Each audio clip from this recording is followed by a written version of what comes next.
more intense than start.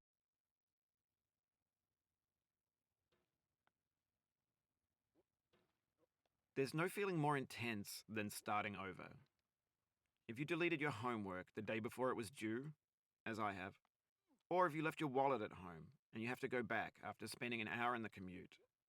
If you won some money at the casino and then put all your winnings on red but it came up black. If you got your best shirt dry cleaned before a wedding and then immediately dropped food on it.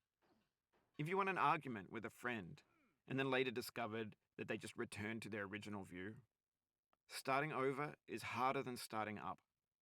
If you're not ready for that, like if you've already had a bad day, then what you're about to go through might be too much. Feel free to go away and come back. I'll be here. Alright, thanks for coming with me on this trip. I'll understand if you have to take a break at any point. Just find a safe place to stop and quit the game. And don't worry, I'll save your progress, always. Even your mistakes. This game is a homage to a free game that came out in 2002, titled Sexy Hiking. The author of that game was Jazzuo, a mysterious Czech designer who was known at the time as the father of B games. And B games are rough assemblages of found objects.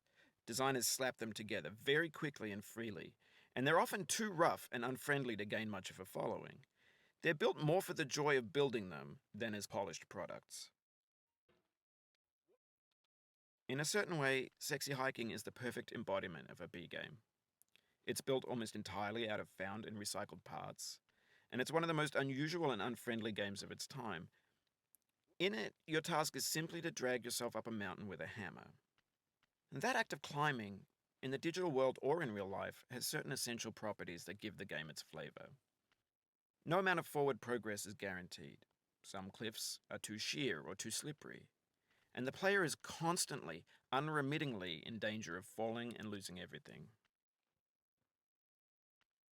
Anyway, when you start Sexy Hiking, you're standing next to this dead tree that blocks the way to the entire rest of the game. It might take you an hour to get over that tree, and a lot of people never got past it. You prod and you poke at it, exploring the limits of your reach and your strength, trying to find a way up and over. And there's a sense of truth in that lack of compromise. Most obstacles in video game worlds are fake. You can be completely confident in your ability to get through them once you have the correct method or the correct equipment or just by spending enough time.